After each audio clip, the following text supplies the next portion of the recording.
Welcome to the first free video on developing more power and consistency on your two-handed backhand. You will do that by mastering 3 key body positions for the two-handed backhand. Now, if you look at the best two-handers in the world like Novak Djokovic and Andy Murray, you will see exactly these key body positions. In fact, hitting with power and consistency is all about technique and mastering key body positions.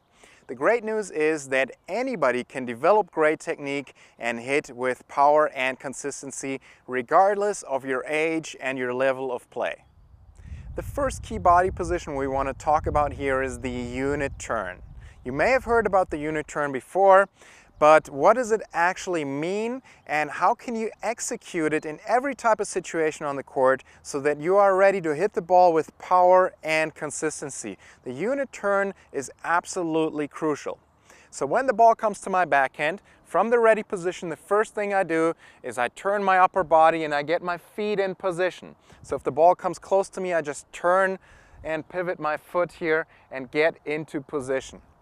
What most players do is the ball comes and they take the racket back with their arms. Okay, so it looks like this. The focus is on the arms, and then as a result you will have very little power on your two-hander. Okay, so that's not how we want to prepare to hit the shot. We need to focus on turning the body, turning the shoulders, and getting our feet in position. One thing that really helps is you can take the fingers off the grip a little bit here, like this, as you turn, and that way you avoid squeezing the grip and then you can't really focus so much on your arms. Let's take a look at a super slow motion here. This is a shot around the middle of the court, and as you can see right now, the first thing once I realize where the ball is coming is I start to move my feet, and I also initiate the upper body turn. From here I continue to turn the upper body a lot more. The arms move back. There's still very little movement with the arm, and right now I'm in a fully coiled position here at the end of the unit turn. Let's look at that one more time. Turning the upper body here, getting the feet in position, and the arms do very little. If I can get into this position fully loaded, I have a very good chance of hitting a great two-handed backhand shot. But what about a situation where you have to move more? Right here the same thing happens. I get my feet in position, now I turn the upper body, and the arms do very little until I start the forward swing. So as you can see, from the ready position, we simply turn the upper body, get our feet in position, and then we end up here, the arms do very little. But what else is important for the unit turn? We need to make sure we take the arms back on a relatively straight line like this. We don't want a large loop here on the two-hander. It simply costs us time and doesn't add any power to the shot.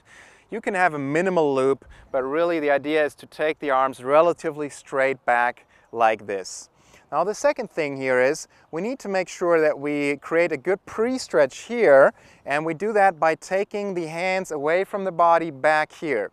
Now the hands are still on the left side of my body slightly, but there's a distance here between my hands and the body. I see a lot of players like this, and we want to be like this because only then do we feel the pre-stretch here, and that's important to create power on the two-hander.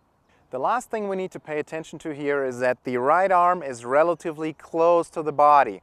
We want to swing inside out, and if we are too far away from the body, that does not work. So we need to be relatively close to the body here. Let's look at these elements in super slow motion. So the arms move back on a relatively straight line. It's simply an upper body turn, and the arms are just along for the ride until we get here towards the end of the unit turn. In this position, the hands are slightly away from the body, and you should feel a stretch in your right shoulder. The last thing to note in this position is that the right arm is relatively close to the body. If you get these checkpoints right, you can then uncoil with a lot of power into the shot. So now that you're familiar with some of these checkpoints, let me show you how you can practice this to make sure you can bring this on the court and really improve your two-hander. We need to really slow things down and isolate what we're working on. This is the only way to improve technique. We have to go through progressions, and we are going to start without hitting the ball. So let me begin right here. Ready position, okay? So I can start with a split step, and now I practice the unit turn, okay? And then I can check if I'm in the right position. Now I've turned my upper body, my shoulders are turned a little more than my hips. Okay, I've pivoted my foot. My right arm is relatively close to the body here. My hands are a little bit away here from the body, so this is a good unit turn. Okay, so we can start by practicing that over and over. Ready position, split step, unit turn. Okay, and again, the checkpoints right here, close to the body, hands away from the body. Weight is on the left foot, and now I can continue and I can step forward into the neutral stance. I can drop the racket down and continue with my forward swing. So we break it apart and work with shadow movements, and then we do a lot of these and we can increase the speed a little bit. Unit turn, down and hit, and again split step, unit turn, down and hit. And then in the next step, when that works, we add a little bit of movement. So split step, move out, unit turn and hit, and then again split step, unit turn and hit, and we do that over and over with shadow movements until that becomes automatic. Once you've practiced a lot of these shadow swings and it feels natural to you to react with the body when the ball comes rather than with the arms, and it feels natural to you to get into these key body positions with the unit turn, then of course it's time to start hitting some balls. And going through progressions means we want to keep the difficulty level relatively low. So ideally we get the same ball every single time. So we can use a ball machine, for example, or we can have somebody hand feed us the ball, and then the ball is relatively predictable. What we don't want to do right now is start rallying with our practice partners right away, and we don't want to hit forehands and backhands. We really want to isolate the unit turn, the checkpoints we've been working on, and we want to start hitting some balls now. So now I have somebody hand feed me some balls from the service line here on my side of the court.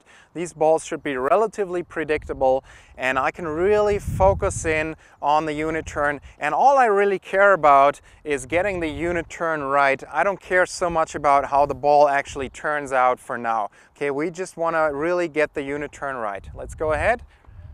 All right, unit turn and hit.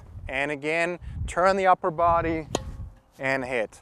Turn the upper body, get the feet in position and hit the ball.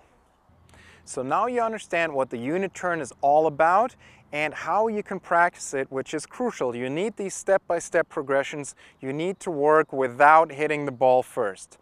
So you can start right now, wherever you are, go ahead and pick up a racket and do your shadow swings, and that's the way to get started. Then you can work with a ball machine, or you can find a partner, you can hand feed balls to each other or feed balls to each other from the basket, or you can work with a coach on this. But that's the way, and that's what you should do right now. In the next few days, you'll receive a video to your inbox, and we'll talk about another key power concept for the two-handed backhand, so make sure you check your inbox for that.